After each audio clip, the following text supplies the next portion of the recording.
Hello, and thank you for joining us for today's President's Task Force on Education, Outreach, and Engagement live webinar. The programming will begin in one moment. We have with us today Nicole Pancino and Courtney Nimmersheim, who will be translating today's programming into American Sign Language. They'll be trading off throughout, and you will see that on your screen as they trade throughout the translation.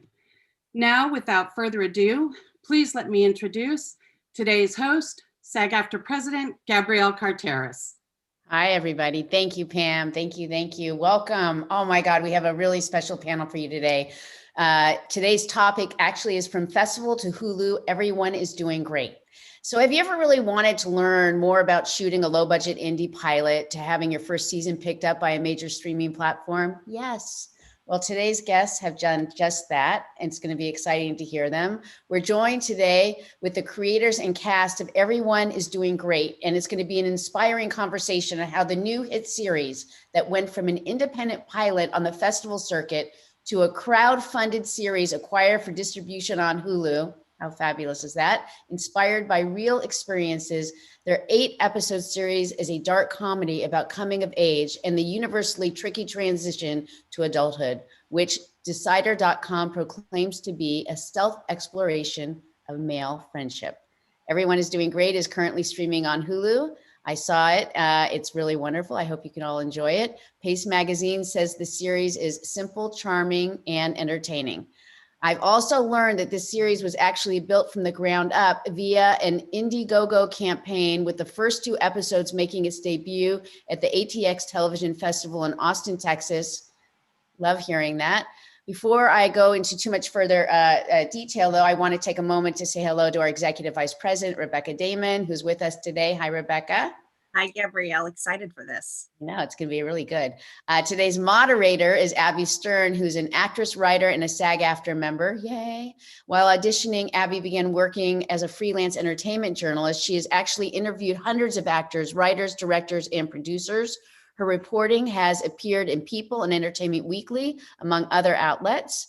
And in 2017, her debut novel, According to a Source, was published by St. Martin's Press with a paperback release the following year. Abby has been a guest on numerous podcasts and Sirius radio shows. In addition to moderating panels with other authors, she currently has a feature film in development with Star Thrower Entertainment.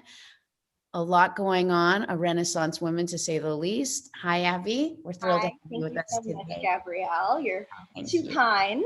And thank you to the team that put together this incredible event today. I'm thrilled to have the chance to meet everyone, and I'm going to get right into the introductions of our panelists. James Lafferty is an actor, director, writer, and producer, best known for his work on the popular television series One Tree Hill. James's other television credits include Netflix's The Haunting of Hill House, NBC's Crisis, and WGN's Underground. In the feature world, James supported in Blumhouse Productions' Oculus. He would go on to act in 3 consecutive but very different films written and directed by the Nelms brothers: Lost on Purpose, Waffle Street, and Small Town Crime. James has also directed several episodes of One Tree Hill and the Royals for Lionsgate. In conjunction with his directing work, he continues to develop projects as a writer and producer. His latest project, the independent television series Everyone is Doing Great, which he co-created with Stephen Colletti, is currently streaming on Hulu. Hi, James. So glad you could join us. Sorry, there was a leaf blower outside, so I muted myself. It's very good to be here. Thank you, Abby. Appreciate that. Sure. Next up, we have Stephen Colletti. Stephen first appeared on MTV's Laguna Beach and Total Request Live. During his TRL stint, Stephen also held hosting duties for MTV specials, Beach House, Spring Break, VMAs Backstage, as well as 2 of MTV's New Year's Eve bashes in Times Square. He made his film debut in Normal Adolescent Behavior, starring Amber Tamblyn, Ashton Holmes, and Kelly Garner. The same year, Stephen began recurring on the CW's One Tree Hill, where he appeared for 6 seasons, reaching series regular. In 2016, Colletti reprised his role on VH1's first scripted series, Hit the Floor, where he recurred since 2013. Stephen has also devoted time to developing independent projects, and most recently, he co-wrote, produced, and starred in the television series Everyone is Doing Great, which was acquired by Hulu and premiered on January 13th, 2021. Hi, Stephen. It's nice to see you. Hi, Abby. Thank you for that introduction. Appreciate it. It's good to be here. Next up, we have the Nelms brothers, Eshom and Ian. They have written and directed numerous award-winning and critically acclaimed feature films. With each of their endeavors completely different from the last, the Nelms brothers are known for their unique ability to traverse from one genre to another seamlessly and successfully, from drama to comedy to thrillers. Their 2013 film, Lost on Purpose, was a heartfelt coming-of-age drama that received numerous festival awards, including an award for Best Directors and 3 awards for Best Film. Their 2015 feature, Waffle Street, was a comedic turn based on an autobiographical memoir, which went on to win Best Narrative Feature and Screenwriter Awards across the US. Their 2017 film, Small Town Crime, a crime thriller, was showcased at South by Southwest and BFI London Film Festival before its January 2018 theatrical release, upon which it received positive reviews from the New York Times, Los Angeles Times, Variety, Newsweek, The Hollywood Reporter, and Rolling Stone, among others. Most recently, the brothers wrote and directed Fat Man, a dark comedy action film starring Mel Gibson, Walton Goggins, and Marianne Jean-Baptiste, which was released in theaters, then VOD, in November 2020. The Nelms brothers executive produced and independently financed their first television project, Everyone is Doing Great, that we're here to talk about today. A friendly hello to you both, and thank you for being here. Thank you very much, Abby. Appreciate it. Thanks for having us. Glad to be here. Right next to them is Michelle Lang. Michelle Lang is an actress, producer, and author who is most known for her role as Linda Lee, Bruce Lee's wife, in the 50-episode television series, The Legend of Bruce Lee. Most recently, Michelle Lang produced and acted in the film Fat Man, a dark comedy action film starring Mel Gibson, Marianne Jean-Baptiste, and Walton Goggins. Everyone is Doing Great is the 4th project Michelle has worked on with James Lafferty. Nice to meet you, Michelle. Hi. Hi, thanks for having me. Of course. And next up, last but certainly not least, is Alexandra Park. She is most well known for her starring role in Lionsgate's The Royals opposite Elizabeth Hurley and William Moseley. Alexandra's recent film credit was opposite Julia Roberts and Lucas Hedges in the independent feature film Ben is Back, written and directed by Peter Hedges. On the TV side, Alex recently appeared in the CW hit show In the Dark. Her other recent film credits include 12 Feet Deep, directed by Matt Eskandari, and Shooting in Vain, directed by Jared Januszka. Park's career took off with her role on the well-known Australian series Home and Away, as well as additional roles in the Australian series Packed to the Rafters and Elephant Princess. We appreciate you being here, Alex. Oh, muted. Thanks so much, Abby. It's great to be here. Great. Well, we'll get right into it. So this first question is up for grabs for anyone who would like to jump in and take it. Can you describe the show for our audience who hasn't yet seen Everyone's Doing Great? Oh. James, you want to take this? Oh, you're muted. Unbelievable. Wow. We'll get this going. We'll be a well-oiled machine soon. So it's a 30-minute comedy, roughly 30-minute comedy. And it's about actors who were on a TV show that was called Eternal, which was sort of like a Vampire Diaries show, which in our world, in our fictional world, it really reached like the sort of Twilight, sort of type fame. And they were on the show 5 years ago. It ended 5 years ago, and they're all going very different places in their lives. Their lives are pulling them in different directions, but they're actually, they're sort of forever bound by the relationships that they formed on this show. So the comedy really comes from the friction that causes when you are, when you're sort of tied to people for a certain time in your life, whether it's family or it's friends, and life's pulling you in different directions and you're trying to stick together, but it's not really working. So yeah, that's basically a rundown of the show, I guess. Great. And This show is billed as semi-autobiographical. Can you tell us why you and Stephen wanted to write this story? Were there other story ideas floating around when you decided you were going to make a show and write one, or was this the concept that you knew you were going to go with from the beginning?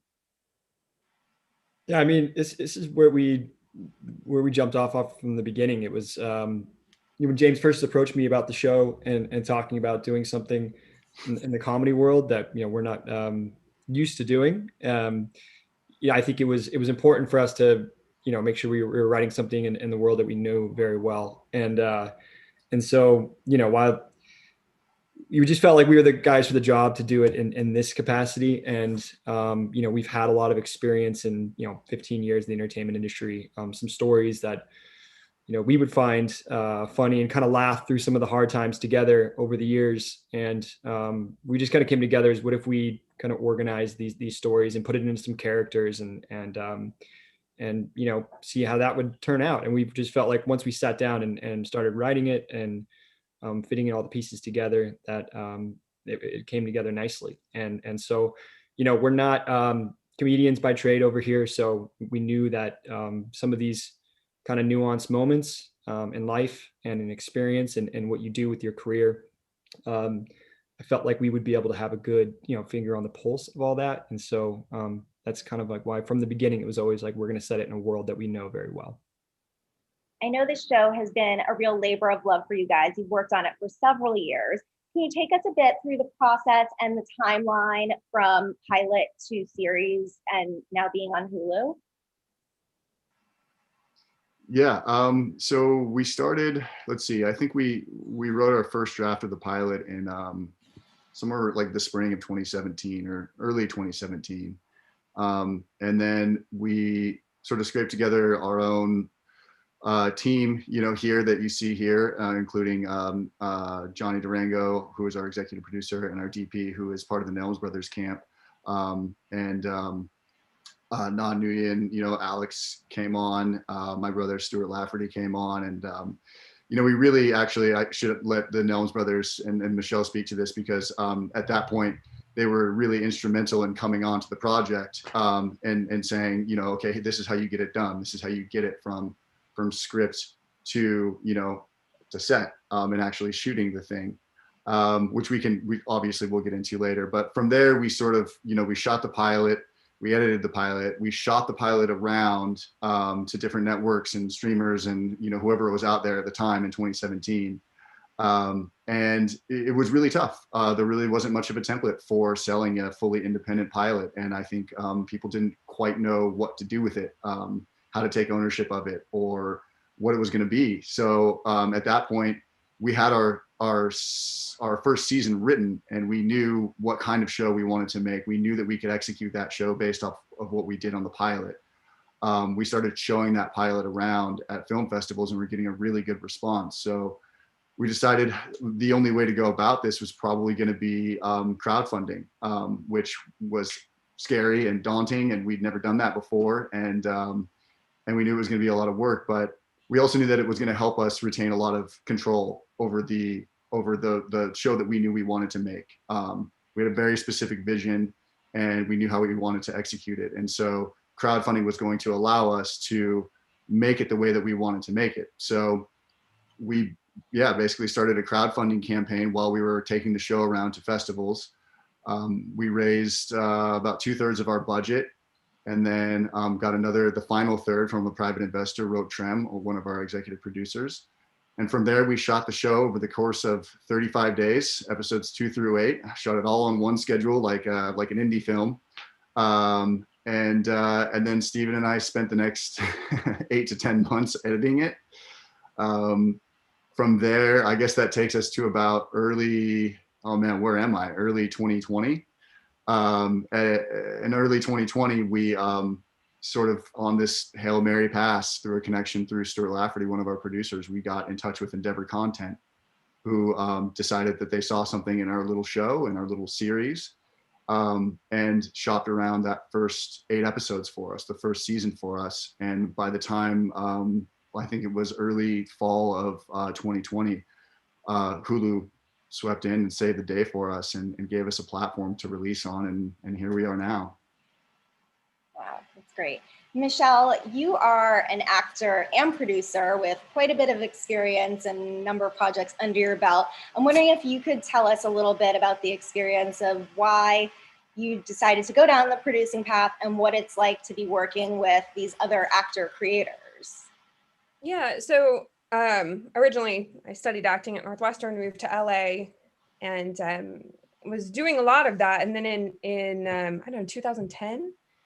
2011 was LLB. 2011. Lost, yeah. The Nelms brothers were doing a project called Lost on Purpose, and I was originally going to do a role in it. And then at one point, Ian came to me and said, "Hey, Michelle, we're going to need you to produce this." To which I said, "No, I don't know how to do that. That sounds like something I don't want to do." But Ian's very persistent, and so I got the job and jumped right in. But as crazy as that experience was, we had such a shoestring budget, and I legit had no idea what I was doing. But what it allowed me to do is just kind of dive into like every role behind the scenes. I didn't know there was different people that were supposed to be doing different things. Like I used to go to fittings and see all the people in the production office and wonder what everyone was doing. I'm like, what are all these people doing?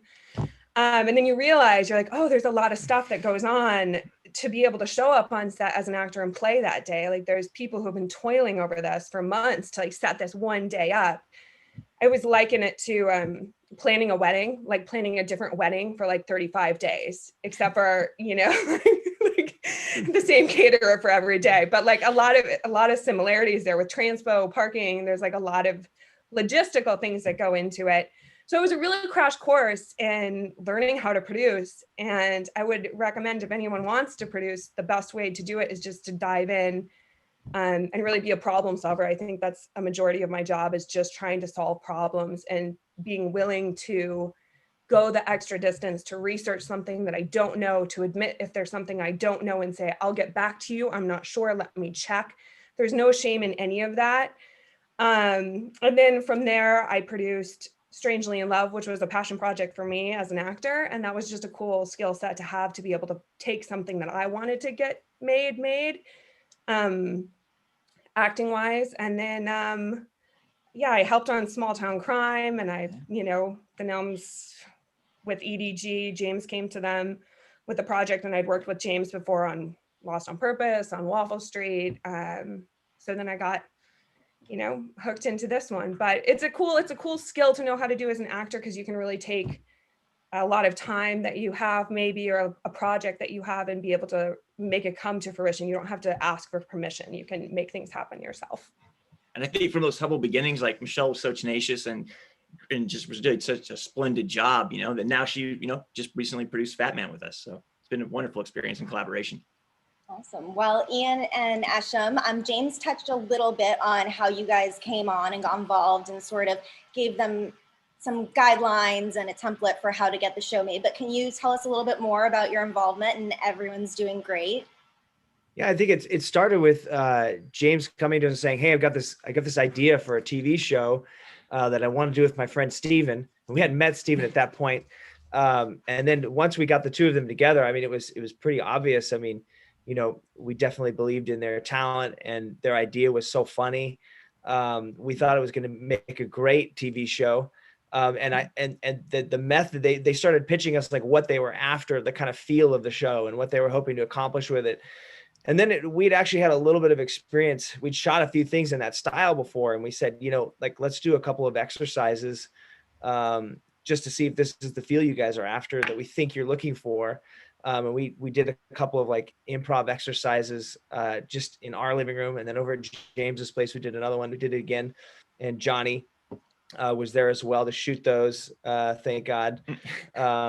But yeah, I mean, we basically just put together our film family, which all started with Lost on Purpose. And it's like me, my brother, Michelle, Johnny, like those are the producers of Lost on Purpose. And that core right there is really what we have to sort of lean back on when we want to attack a project, because, Michelle handles the logistics and the whole production side of it. Really, she manages that.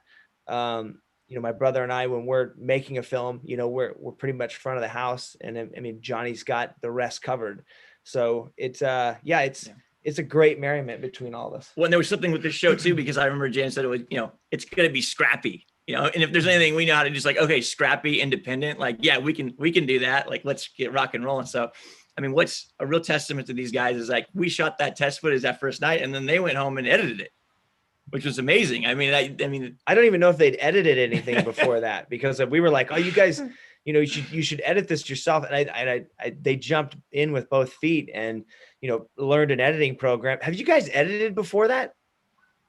My audition tapes, that's for sure. Okay, exactly. Exactly. It was a steep learning curve. It's very steep. And they just thrived in it, which was exciting for us to see. Because I remember we had to drop off our old computer at James's house so that they actually had something to edit on, because at that point they didn't have anything really powerful enough to sort of put all the footage in and have it, be able to function on a high enough level to edit something. But yeah, they put those shorts together, and they came out so well and so funny and so great. I think we were all inspired to move forward. And then they presented their pilot. And again, we all just sort of jumped on board and said, okay, let's rally our sort of team, our family. James knew a lot of them because he'd made Lost on Purpose with us. He had made Small Town and Waffle with us. He knew, the gang intimately. So I think it was an easy pitch to him. Like, hey, we've got these folks that we've made a few movies with, like, are you down for them? And I think of course he was like, yeah, these guys are going to be great. And it was a great collaboration, because, and I can't say enough about James and Steven's work and work ethic on the show, because they really, spent the lion's share of the time, busting their heads against the wall, trying to edit the thing. Like, and it just takes time, it takes a lot of time. It takes a lot of organization. It's not easy to do. And creating a show, writing, directing, producing, editing it is not easy. And they really went to town on it and just dove in. Yeah. And our main focus was just to be facilitators for them. If they needed help, they needed any insight, like, we're there for them as sounding boards. But honestly, like, we were super thrilled on the show and super thrilled with how they approached it. Yeah. And I think our biggest, like Eshom said, our biggest job is facilitator, right? So it's like when these guys have something they want to get up on the screen, it's our job to, bend over backwards to make sure they can get it up there on the screen in one way or another. And of course, that's Johnny, that's Michelle, that's, and at this point, I mean, the team has sort of extrapolated out a little bit, because this was such a big piece. I mean, thank goodness for people like Alex and Stu and Roke, who came on, very early and said, hey, I want to be a part of this, and put, so much time and sweat equity into these things that they, obviously they're producers on this as well. And they're just, and Win. I mean, like, we had a great core team of people just kind of sinking their teeth into every aspect of this thing. And that's really the only way to get it done. It's not two people, it's not four people. It really was an entire team of people that came together to pull this off in every different aspect of it. We needed everybody. Well, I really enjoyed the series, and one of my favorite parts was all of the audition scenes kind of captured the awkwardness and just how unglamorous sometimes it could be. So that being said, my favorite one was in the pilot. So Stephen, you're up. We've got to talk about your audition scene in the pilot and the pillow and where that came from. Were you and James kind of marrying some of your crazy audition experiences in LA? Was this just totally made up because you wanted to take it somewhere outlandish? But give us all the dirt. Yeah, no, I mean, I feel like any actor listening right now, I mean, you guys have all been there, right? There's something, whether it's a blanket and a pillow in the middle of the room or something where you go in thinking one thing for the day, and then all of a sudden you're taking down a completely different path that you didn't expect. And then when you get back to your car, you kind of get in your car, and there's that moment before you turn on the car, you're like, what just happened? Was that all right? It's all right. And it's like kind of a shocking moment. So we've all got those stories, and you earn your stripes in LA that way. And so, yeah, we've obviously, taken some inspiration from some experience that we've had, but taking it to another level, which is a lot with what we do with the show, and trying to put the stakes up as high as possible, which is great for comedy. We just want to see how far we can take it. And especially with the style on the show, one of the things we talked about early on, we wanted to sit in the moments a little longer than you might usually find on TV shows, and really let that kind of awkward silence hit the audience. And so that is one scene where it's not necessarily silent the whole time, as there's grunting and then a casting director and a director having a conversation about lunch to the side. But it's funny because I remember, shooting it and we were, I was like going on for a while now. And I'm like, is James going to call a cut here? I'm like, it's like, we keep going. And he's like, yep, just keep going. And then after it was over, I remember thinking, I was like, that's not working, is it? Like, this is not going to work. And then James and Eshom and Ian back there behind the camera were like, nope, we got it. This is good. Keep going. So yeah, it was not exactly my favorite scene to shoot, but yeah, definitely inspired from moments in LA and auditioning over the years. And how much of yourselves did you and James put into your characters when you were writing? Because we can kind of see a little bit, but I'm just curious. And was it difficult to kind of divorce yourself from real life Stephen and James and go with Seth and Jeremy? Yeah, well, I think it was important for, James and I've known each other for a while, so we know we had like kind of a built-in relationship and a friendship that we wanted to kind of bring in there. But yeah, it's like I kind of said earlier, it's our jumping off point for doing comedy and finding stuff that we just had to start with what we felt we knew was funny and what our friends felt was funny as well, and just talking with them and stories that we've shared. And for us to execute the comedy that we wanted to do, we felt like just a world that we knew well was the best thing for us, and within the style that we wanted to shoot this. So I think that what helps the show is we brought in a lot of actors that some people have relationships with and whatnot, and a lot of people know each other well, and I think that those relationships can kind of they're shown on screen, which is important to the show, to give it that feeling of being like, is this real? Like, this seems very real. It's very raw. Like, we wanted that to come out on camera. So you got a lot of relationships with people and a lot of history with people, which I think is important to the story and having the characters connect on screen. But yeah, happy to report that it's not a fully autobiographical story here that we're telling. We've taken a lot of different stories. There might be a story that's something that happened to me that fits better with James's character, vice versa, and even from all the other characters on camera. So yeah, you got a little mix. And James, can you tell us a little bit about your writing process with Stephen? Do you guys write together? Do you guys each take a pass and then go over it? How does that work? Yeah, we broke the season together. We broke, all the story together and the characters and whatnot. And then when it came time to write the scripts, we actually, I think for time's sake more than anything, we each took home half the season to write the scripts. So we took home alternate scripts. I can't remember who took odds or evens, but we took home alternate scripts.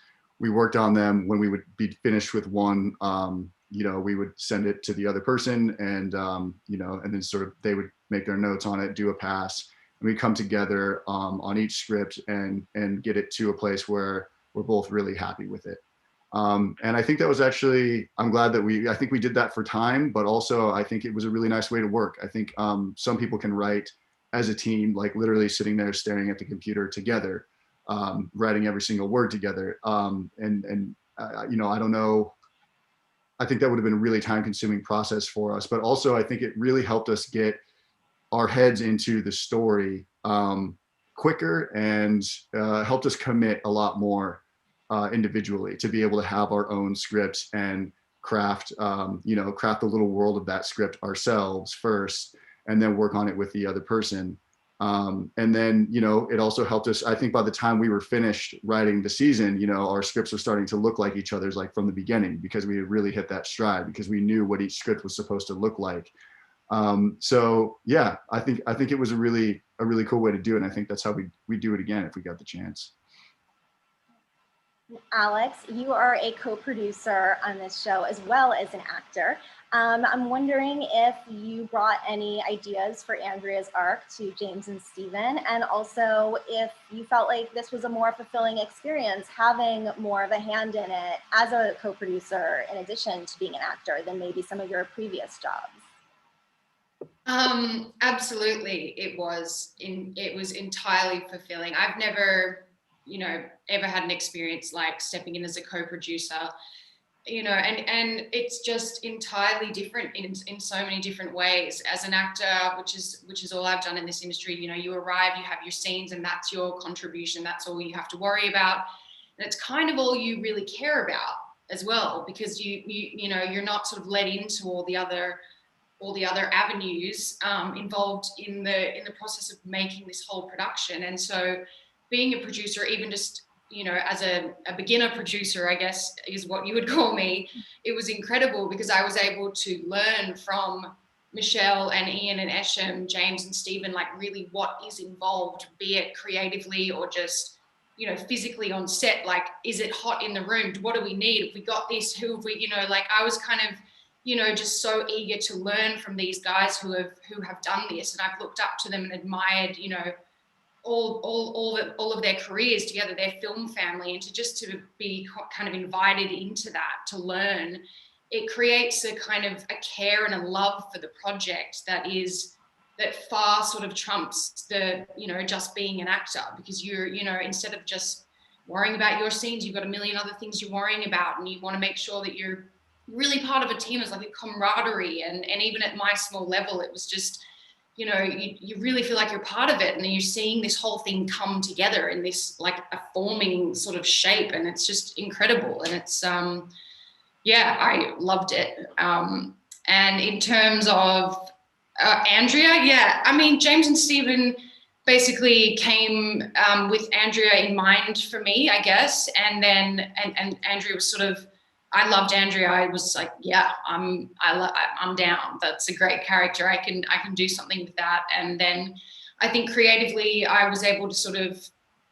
I don't know, just we threw around, personality traits and little aspects of Andrea that, I thought I could bring to her, and we sort of worked in that way. And they sort of, invited me in creatively in that way as a producer. And then, I was able to sort of give my, help out with the female scenes, and give the female perspective in scenes with Andrea, and also with the other female characters as well, which was very, very cool to see it all come to life and know that you had a little say in that. And yeah, it's very cool.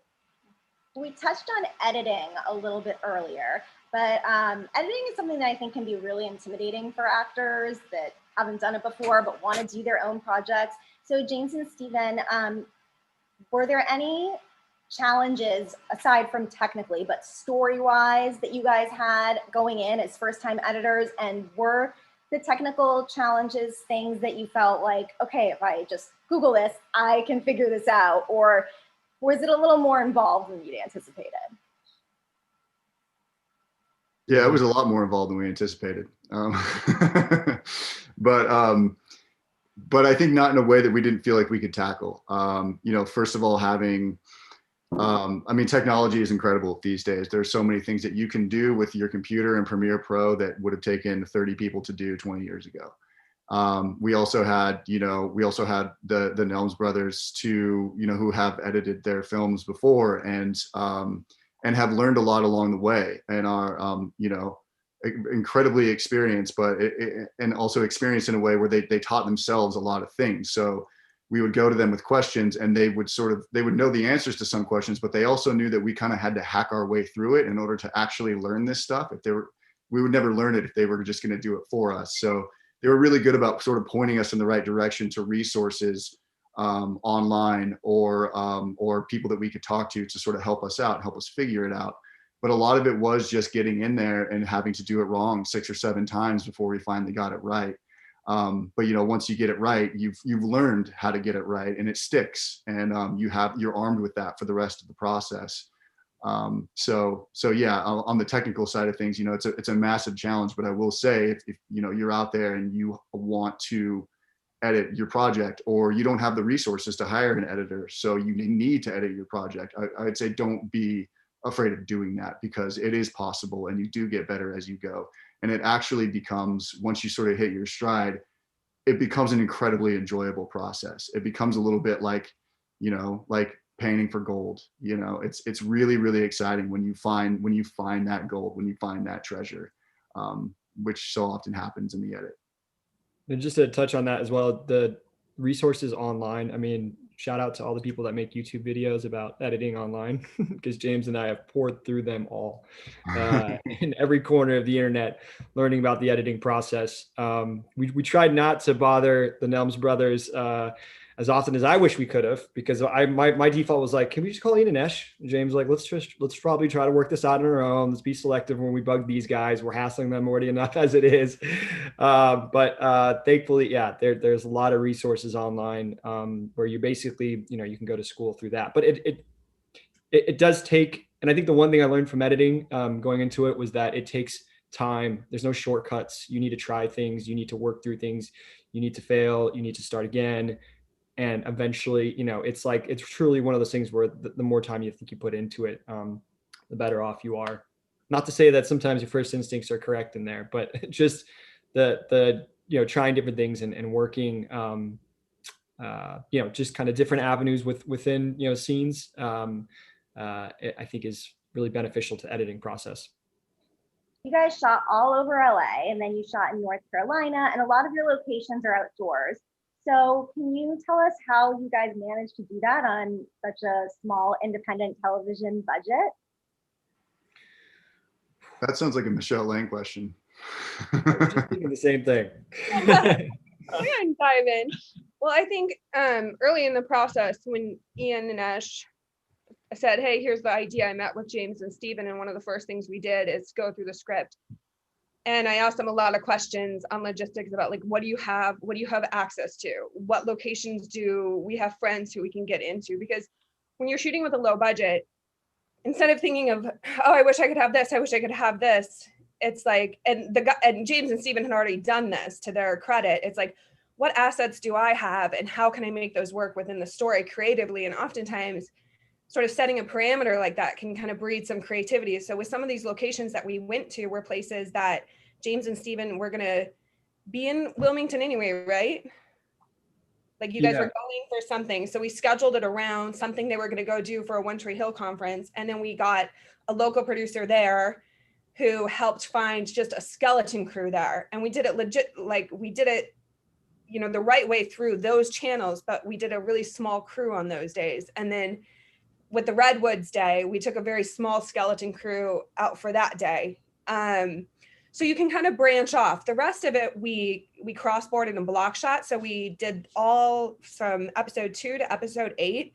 Basically, I just added numbers so it wasn't confusing, because that was really one of the challenges in doing that many episodes, is it could get very confusing, especially for actors, Alex, James, and Stephen, who are in all those scenes. You're jumping from episode 2, and then you're doing scenes from episode 7 and into all the actors. So to have it organized, and I think probably similar in editing, spending the extra time organizing it in a way that when you're in production, everyone has a really good roadmap, so you don't waste money on mistakes or confusion. It's like the more you can be set up and the more that you can keep the locations. Like we shot all of Seth's stuff in his apartment in that place, like for all the episodes. And then we went to the next location, and doing it like that saved a ton of money just in logistics versus the pilot that we kind of had to do over 2 days very differently. But if you have a big season like that, to be able to shoot it back to back, from insurance logistics to crewing up to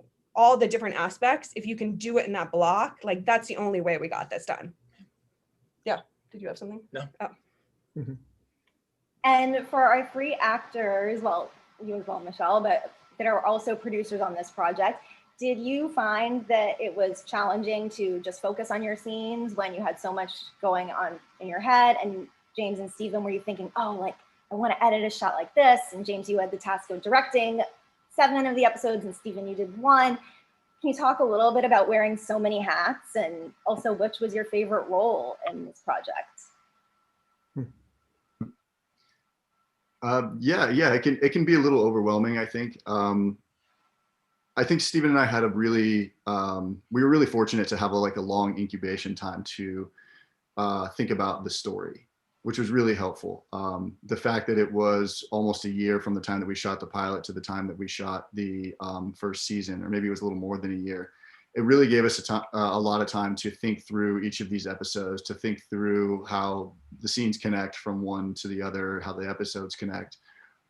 So by the time we got to set, and we are shooting several episodes in one day, we had just lived with this material for so long and this story for so long that it was a bit easier than I think it could have been if we had really rushed into shooting that first season.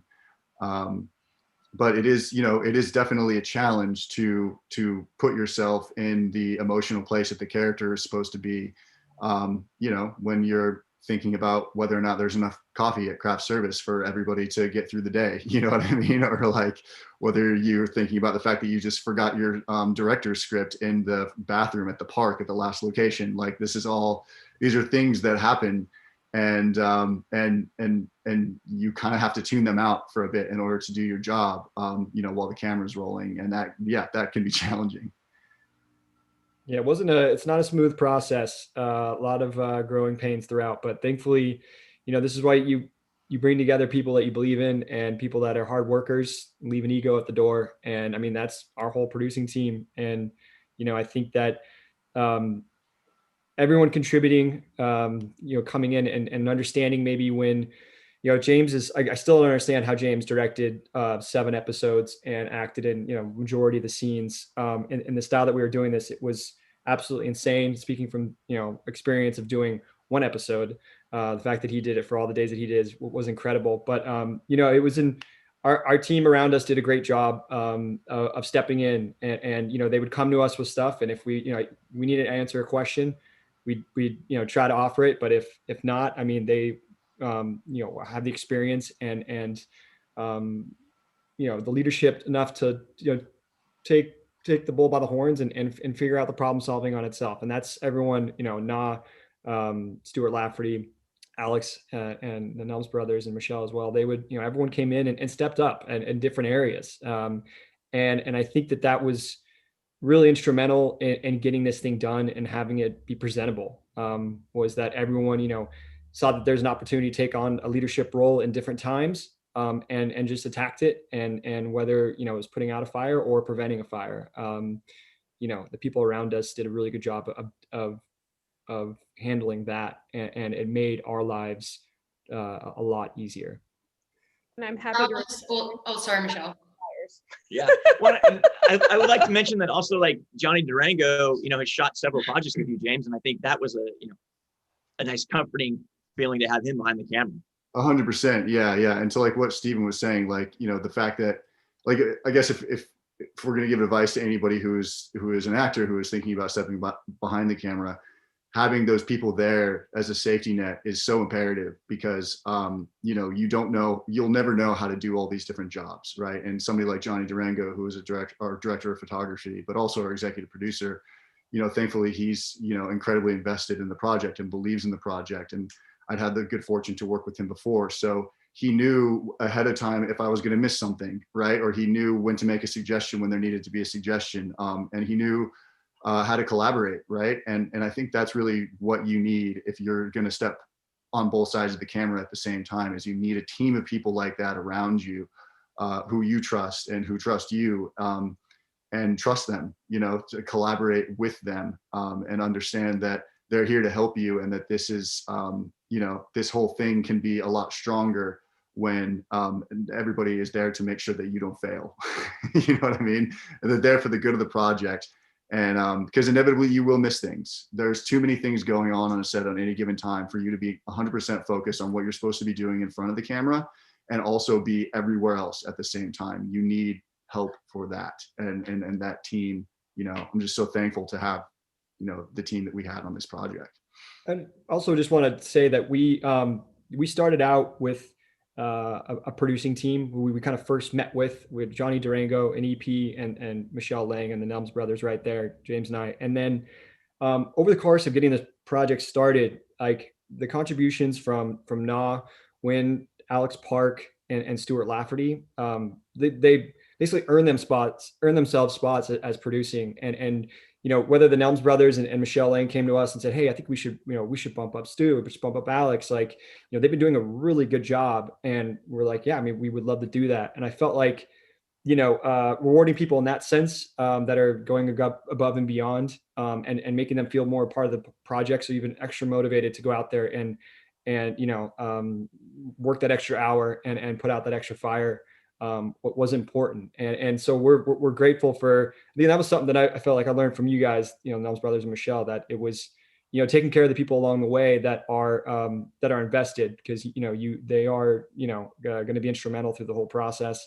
And so, there's a few stories, of what, whether Alex was, set decorating for us and wearing all these hats of trying to make sure everything is looking good on camera, to Stu just, running out and buying fans for the next location because he knew there's no air conditioning there and it was going to be really hot and we're trying to make people comfortable. It was like, and then Na, who wind up, taking a ton of behind the scenes stills for us. We have a bunch of great behind the scenes stuff on our Instagram. If you guys want to check it out, everyone is doing great. People stepped up and, they were rewarded by, coming in and being involved in the producing team. And, I think that's important to use that resource as you see people stepping up for you through your project is to try to, bump them up where you can and keep them invested and motivated, because, you need all the help that you can get. Well, guys, I feel like I've learned so much from listening to you answer these questions for the past few minutes. I am going to toss it over to SAG-AFTRA President Gabrielle Carteris, and she is going to ask some member and audience questions that have come in throughout our conversation. Thank you, Abby. You did a great job. You guys, I think we could be here for actually hours. I'm so riveted by the conversation, and there's a lot of questions that we have up front, but I want to ask something. We talked about this just before we started. Can you talk a little bit about, because the scripts and the writing and the ideas it's all great, but you also do, when you're on set, you're not the group that goes and says every word has to be exact, right? So can you talk a little bit about the process on set with the actors? Yeah, so we work with a really detailed outline instead of your traditional traditionally formatted script. So, a typical scene of ours is not going to look like line, line, line, a little bit of scene description, line, line, line. It's going to look like you're reading the page of a novel or a couple pages of a novel, right? And we have dialogue included in there. We have all the information included in there.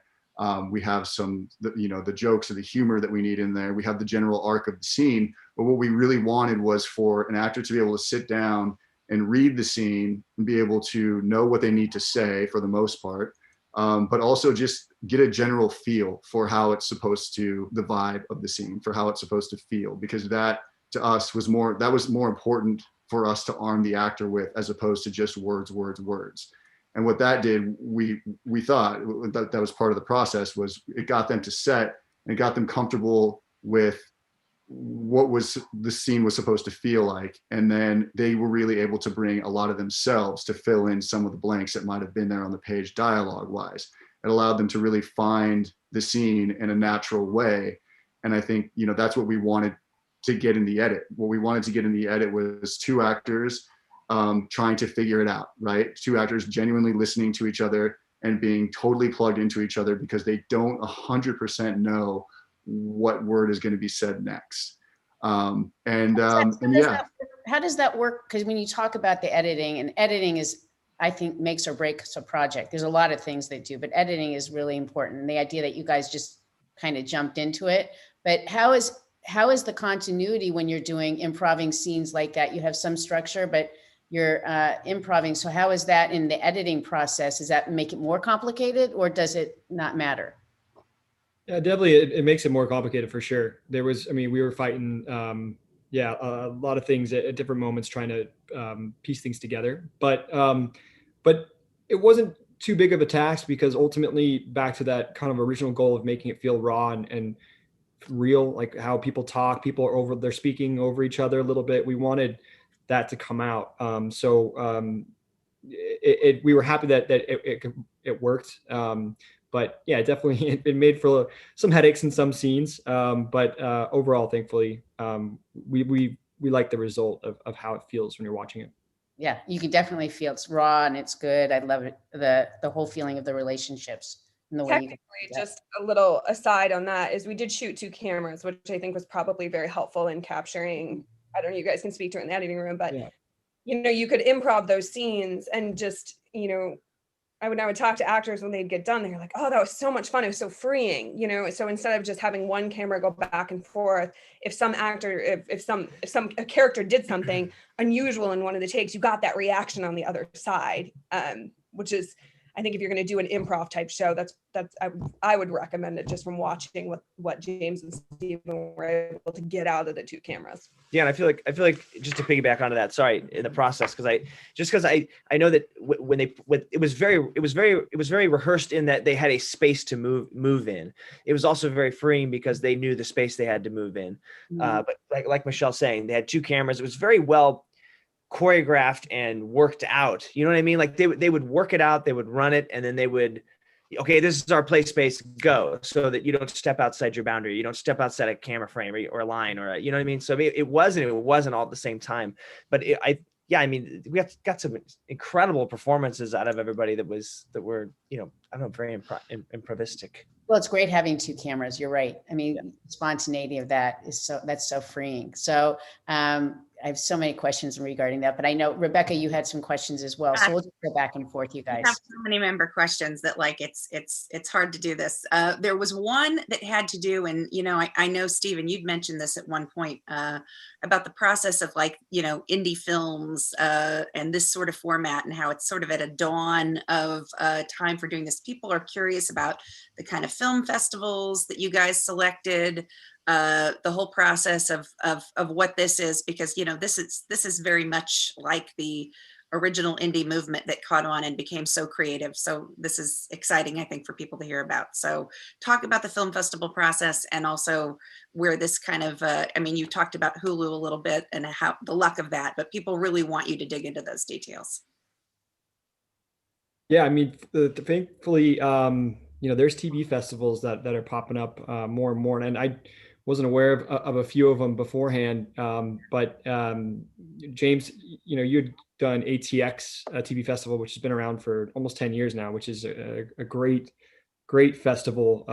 It's like TV camp, they call it, and it's just fun weekend down in Austin. And they've got, you know, there might be an HBO show that's premiering there, but then you've got all these great, like, you know, just shows that like aren't really mainstream, but you know, definitely a following. And they're all, you know, a lot of the actors and creators are down there and they're talking about the show. And then they have reunions and stuff as well. So it's great to have these. What's that? I was going to say they have pitch competitions and stuff like that too, like resources for like emerging writers or people that want to get into the industry. They have these events for them, right? Yeah. And they were very supportive of our indie project. And from there also, they helped introduce us to other festivals. So, you know, Series Fest is another one in Denver, Colorado, which is just all independent series and one that when I found, I was like, oh man, I got to tell all my friends about this because this is a great place to not only meet fellow creators, but to all be, you know, in the exact same boat as far as having an independent project, trying to figure it out, trying to get some eyeballs on it. And it could be whether it's just a script or something you're able to shoot. You know, they have different competitions or different platforms to be able to showcase it. And you know, maybe there's someone there in the audience that'll help get it to its next step. So yeah, I think it's an exciting time. I think that the TV festivals are something that I highly recommend people look into. And even if you don't have a project, go check them out, go meet people. We met actors that we were big fans of at the festivals, and we wound up putting them in our show in some later episodes, as well as some resources that helped us even shoot the show. So it's really exciting to have dipped into the world of the TV festivals and see what they have to offer and network and meet people, because you're going to be able to use those connections and, you know, getting what you want made. Stephen, what kind of resources, when you say that you had access to, you remember them or? Well, I mean, as far as just like ATX was instrumental in helping lift us up as far as promoting us and get the word out of what we were doing. Because at the time we were actually crowdfunding, and we launched it with the festivals. And so they were just, Caitlin and Emily, who run ATX, they just, they were very instrumental in wanting to, they are supporters of indie TV and want to propel it forward and help people out that are trying to get stuff made. And so they were like, you should talk to this person, or you should go see this person, or go see this project. Like High Maintenance HBO show, they had a panel, and they're like, you should go check them out. Like, the creators are really cool. See if you can pull them aside. Sure enough, we went to a panel and we were able to, chat with them and get some, just some insight on how, when they were first getting started doing their YouTube videos and whatnot. And we learned something from that. We took that into our process. So there's a wealth of knowledge to be had at those festivals. And I recommend people go and see them. Did you find being at the festivals helped you to form your pitch for, as you started to shop the show? Did it help? There, for us, I wouldn't say particularly, but there are opportunities there where you can watch people pitch in the pitch competitions. And so I think that, and there's stuff that's, you learn from that. Another thing I think you learn too is like, say you shoot a pilot and you take it to one of these TV festivals, you get an audience in front of it. And that's such a rare thing to be able to get. I mean, you can test screen your episodes for family and friends, or try to pull in people you don't know. And it's really rare to get 50 to 100 people in a room at the same time that have no reason to like your show or dislike it, that are just a truly objective audience, and see what their reaction is, especially with a project that's a comedy that is so reliant on audience reaction. You're getting feedback in real time. And so if you've just shot a pilot and you're taking it around to TV festivals or film festivals that have an episodic category, go to those screenings. If you're lucky enough to get in, it doesn't matter how small or big or whatever the festival is, like, go to those screenings and make sure you're paying attention, because you'll be able to calibrate the rest of the series and your vision for the rest of the series based on what does and doesn't work in that screening for your pilot. So interesting. Rebecca. Yeah. Can we talk about, without giving anything away, cliffhanger at the end of the last episode? Is there, in terms of just your whole plan around financing and distribution, where does that leave people? Where does that leave you in the mix? I'm trying to be purposely very vague on this one. What would you now do in terms of the next steps? Because you're in that sort of zone. Anybody wants to take it, go for it. Nelms Bros, you want to take this? They look ready. They're always ready. Just had a conversation last night. Future. We just went through this. It's adventures ahead, right? Like, we're excited to continue the story with these gents. It's nothing like a good cliffhanger to provoke that. Yeah, we really had this conversation last night with everybody, just kind of talking about like where and how to kind of take it forward. And I mean, these guys have the game plan of where they want to take it. And I think what we discovered was there was about a half a dozen ways to move forward with it. So I think the plan right now is we're going to wait a couple of weeks. We're going to see how it lays with Hulu and how it went and whatnot. And then, I mean, there's ways to take it forward with them. There's ways to take it forward independently. There's just so many different avenues for us, because we are an independent TV show, to do it ourselves or do it with, I think Stephen was saying this earlier, like do it with help of Hulu, do it with help of another production company, do it, or just run it by ourselves.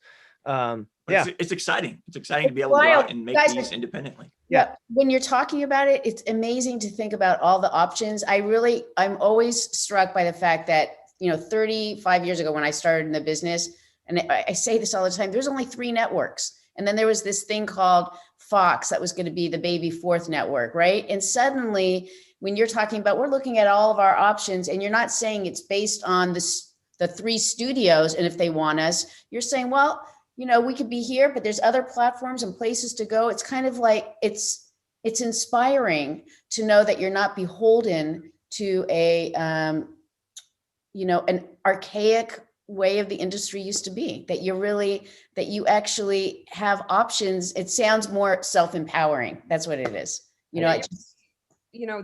With not only the options as far as where something can go, you have so many more options as far as like with any project, when I'll come in to produce, we look at it, and usually I'll talk to the director or whoever's baby it is and say, hey, we can do it this way, we can do it this way, or we can do it this way based on the resources at hand, based on where we want to go. And with EDG, it's really cool that it was such a pure process, as far as bless all the backers who came on to support, to be able to facilitate that kind of pure vision where you're not beholden to a studio, to other people's notes. You can really, I mean, we're all here to support, and we would give feedback, but really it's a vision, and it's pretty cool in this day and age. And to have the technology of cameras are accessible now, you don't need to do film and television, like it's really changed just the ability to, even on, no matter on what scale, like big or small, you can do something that you want to see made in some way, even if it's like on your iPhone, which is a great camera. You know, you can create no matter what, which is really empowering. Yeah, that's one of the things we were really trying to keep intact, I think, and that we were talking about just last night with the guys is like, I mean, that's the one thing I think that's so unique about the show, beyond, you know, a lot of things that were unique, but just being able to make the show with their vision put forward, because usually there's quite a bit of a bureaucracy in making a TV show. There's a lot of cooks in the kitchen. And I think with this one, we had a really unique experience because James and Stephen had a vision for what they wanted to put forward. And then, of course, like Michelle said, we would be making suggestions. Oh, what if we did this? What if we did that? But honestly, it came down to, what do James and Stephen want to put forward with these options that are presented to them, that they have? And they would make their decision, make an educated decision, and put it forward and say, this is what we want to do. And that's what is in the show. And that doesn't happen like that.